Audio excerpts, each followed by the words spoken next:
محترم حضرات اور ہماری پیاری ماں اور بہنوں، گھریلو زندگی کو کیسے خوشگوار بنایا جائے اس کے تعلق سے بات چل رہی تھی، تو 3 باتیں اچھی طرح ہماری پیاری ماں اور بہنوں کو سمجھ لینا چاہیے۔ یہ گھریلو زندگی میں بھی اور میاں بیوی کی آپسی زندگی میں بھی بہت زیادہ نبھاؤ اور محبت کا کام دیتی ہیں۔ سب سے پہلی چیز تو یہ ہے کہ اکثر دیکھا جاتا ہے کہ مرد حضرات کبھی باہر جاتے ہیں اور ڈیوٹی کے نام پر یا جاب کے نام پر یا کہیں بھی کسی کمپنی وغیرہ کے نام پر جاتے ہیں، اور کہیں دور جانا ہوتا ہے تو وہاں سے آتے وقت اکثر دیکھا جاتا ہے کہ مرد حضرات اپنی بیویوں کے لیے یا بچوں کے لیے، گھر والوں کے لیے، میاں اور اپنی والدہ کے لیے کچھ نہ کچھ ضرور لے کر آتے ہیں، اور جہاں تک ہو سکتا ہے وہ اس بات کی کوشش کرتے ہیں کہ میں ایسی چیز چوز کروں اپنے گھر والوں کے لیے، خاص طور پر بیوی کے لیے، جو اس کو پسند آ جائے، اور بہت زیادہ تلاش کرنے کے باوجود، ڈھونڈنے کے بعد جا کے وہ کوئی ایک چیز چوز کرتے ہیں اور مہنگی سے مہنگی قیمت دے کر وہ چیز لے کر آتے ہیں۔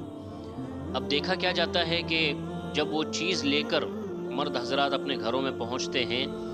اور خدا نخواستہ وہ چیز اگر عورت کو بری لگ جائے،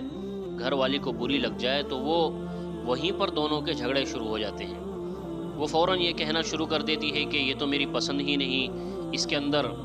یہ چیزیں اس طرح کی ہیں جو مجھے ناپسند ہیں، اس کا کلر مجھے پسند نہیں، اس کا لک پسند نہیں، اس طرح کی باتیں کہنے لگتی ہیں، جس کی وجہ سے وہ شوہر جس نے اتنی محنت کے ساتھ، اتنی مشقت کے ساتھ، اتنے ارمانوں کے ساتھ وہ چیز خرید کر لائی تھی اپنی بیوی کے لیے، اور وہ جو دل میں اس نے امیدوں کا پہاڑ لگایا تھا، وہ پہاڑ ایک ہی دم میں پورا کا پورا بھسم ہو جاتا ہے۔ وجہ کیا بنتی ہے؟ بیویوں کی ناشکری اس کی وجہ بنتی ہے، احسان فراموشی اس کی وجہ بنتی ہے۔ تو یہ بالکل نہیں کرنا چاہیے، بلکہ اللہ والوں نے کتابوں میں لکھا ہے کہ ایسی صورت میں شوہر کی پسند میں اپنی پسند کو موقوف کر لینا چاہیے، اسی پر خوش ہو جانا چاہیے، اس لیے کہ یہ چیز اگرچہ آپ کو ناپسند تھی، لیکن آپ نے یہ کہا کہ نہیں بہت اچھا کلر ہے، بہت اچھا لک ہے، بہت مزیدار ہے، اور یہ تو بہت ہی خوبصورت چیز لائے ہو، آپ کا بہت بہت شکریہ، یہ احسان میں آپ کا کبھی نہیں بھولوں گی۔ اس طرح کے بڑے بول اگر آپ نے بول دیے تو اس کا دل بہت بڑا ہو جائے گا، اور جب اس کا دل بڑا ہو جائے گا، اسے حوصلہ ملے گا، اور تو وہ آئندہ جب بھی سفر میں جائے گا تو اس سے بہتر چیز لانے کی کوشش کرے گا۔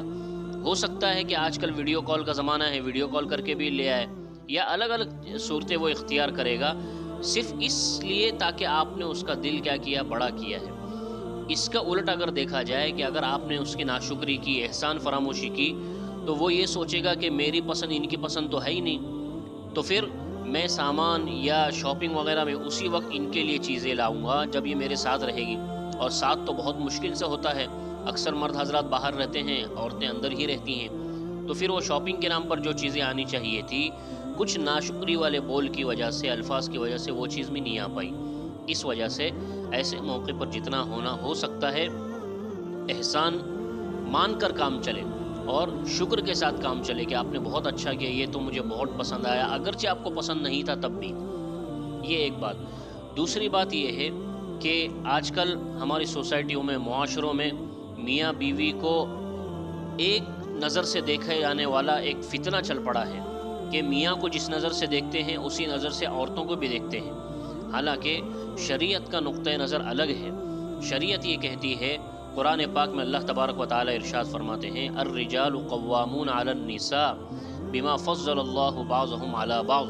کہ مردوں کو اللہ تبارک و تعالی نے عورتوں پر 1 گنا فضیلت عطا فرمائی ہے، وہ گھر کے صدر کی حیثیت سے ہے،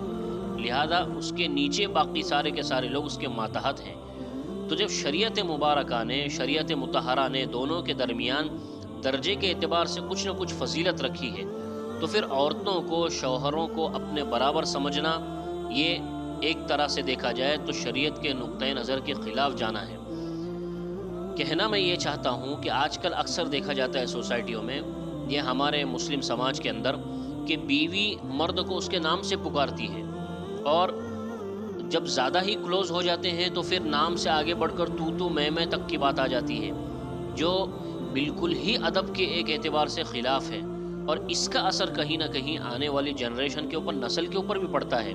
کہ ٹھیک ہے کلوز تھے، یا مان کے چلو ایک ہی ہم عمر تھے، دونوں ہم عمر اعتبار سے شادی کی، سب کچھ ٹھیک ہے، لیکن شریعت نے مرد حضرات کو جو درجہ دیا ہے وہ درجہ باقی ہے، اس کو باقی ہی رکھنا چاہیے، چاہے آپس میں ہم کتنے کلوز نہ ہو جائیں، چاہے کتنی محبت نہ بڑھ جائے۔ اس لیے اس باقاعدہ اس فتنے کو ختم کرنے کی ضرورت ہے۔ عورتیں اپنے مردوں کو اپنے معاشرے کے اعتبار سے جتنا زیادہ ہو سکتا ہے اپنی اپنی جگہ ادب سے پکارے، کسی جگہ او سے پکارا جاتا ہے، کسی جگہ کہاں سے کہیں کسی الگ الفاظ سے، کسی جگہ الگ الفاظ سے، تو جو بھی اس کے لیے لفظ مناسب ہو اس طرح اپنے شوہروں کو پکارنا چاہیے۔ تیسری بات یہ ہے کہ جب بھی مرد حضرات گھروں سے یا دوسری جگہوں سے تھک کر آتے ہیں، اور بسا اوقات ایسا ہوتا ہے جاب کا کوئی ٹینشن ہوتا ہے، ڈیوٹی پر سے کوئی ٹینشن لے کر آتے ہیں، یا کبھی ایسا ہوتا ہے باس نے یا مالک نے کچھ اس سے تو میں ہو گئی، مزاج خرابی ہو گئی، تو ایسے وقتوں میں یہ ہوتا ہے کہ مرد حضرات تھوڑا سا ٹینشن لے کر اپنے گھروں میں آتے ہیں، لیکن حتی الامکان وہ اس ڈپریشن کو، ٹینشن کو چھپانے کی کوشش کرتے ہیں، لیکن ظاہر سی بات ہے انسان ہے، اور خاص طور پر بیوی ہے تو مزاج کو سمجھ ہی جاتی ہے۔ تو جب آپ مزاج کو سمجھیں تو اس کے اعتبار سے کام کرنا چاہیے، اس کے الٹ نہیں جانا چاہیے۔ اکثر دیکھا جاتا ہے کہ آپس میں کلوز بہت ہے، بہت محبتیں ہیں، سب کچھ ٹھیک ہے، لیکن جس وقت میں مرد ٹینشن میں ہے تو اس سے اس کے مزاج کے موافق باتیں کرنی چاہیے، ہنسی مذاق میں اس کے ٹینشن کو، اس کے ڈپریشن کو نہیں اڑانا چاہیے۔ اکثر دیکھا جاتا ہے کہ مرد حضرات ٹینشن میں ہوتے ہیں اور گھر والے ان کا مذاق اڑاتے رہتے ہیں، ماں الگ سے باتیں سناتی رہتی ہے کہ تو ہے ہی نکما، تیرے سے تو ایسے ہی ہونا تھا، بھائی الگ سے دو چار باتیں سناتا ہے، چاہے مذاق ہی میں کیوں نہ ہو۔ سب سے بڑھ کر یہ کہ بیوی بھی دو چار باتیں کہہ دیتی ہے کہ آپ تو ہے ہی ایسے، آپ اگر ایسے رہیں گے تو باس تو آپ کو باتیں سناتے ہی رہے گا، وغیرہ وغیرہ۔ تو ہوتا یہ ہے کہ جو ٹینشن اس کا ختم ہونا چاہیے تھا، الٹا گھر والوں کی باتیں سن کر اور زیادہ بڑھ جاتا ہے، اور ایسے معاملات میں پھر وہ گرما گرمی ہو جاتی ہے، پھر دوسروں کی باتیں نظر آتی ہیں، اور اس طرح گھریلو معاملہ ہمارا پورا کا پورا تباہ و برباد ہو جاتا ہے۔ تو ایسے موقع پر یہ ہونا چاہیے کہ مرد کا مزاج دیکھ کر اس مزاج کے موافق جو باتیں ہونی چاہیے تھی وہ ہونی چاہیے۔ مزاج کے طور پر، مثال کے طور پر وہ ٹینشن میں آیا ہے تو اس سے نرم سی باتیں کی جائے کہ آج کیا بات ہوئی، کیا کوئی گرما گرمی ہوئی؟ ہاں جی گرما گرمی ہوئی، چلو کوئی بات نہیں، ہمیں آپ کے اوپر پورا بھروسہ ہے، اللہ تعالیٰ آسانی کر دیں گے، انشاءاللہ سب معاملہ نمٹ جائے گا۔ اس طرح کی کوئی حوصلہ مند باتیں اگر آپ ان کے سامنے کریں گی تو اس کی وجہ سے انہیں ایک طرح کی ہمت ملے گی، ایک جوش ملے گا کام کرنے کا، اور پھر وہ آپ سے، آپ کی جو محبت ان کے دل میں ہے اس میں اضافہ ہو جائے گا، وہ آپ کی قدر کرنے لگیں گے، عزت عظمت کرنے لگیں گے کہ یہ مزاج کے اعتبار سے، موقع شناسی کے اعتبار سے میرے کام آتی ہے۔ اللہ تبارک و تعالیٰ کہنے سننے سے زیادہ عمل کی توفیق عطا فرمائے۔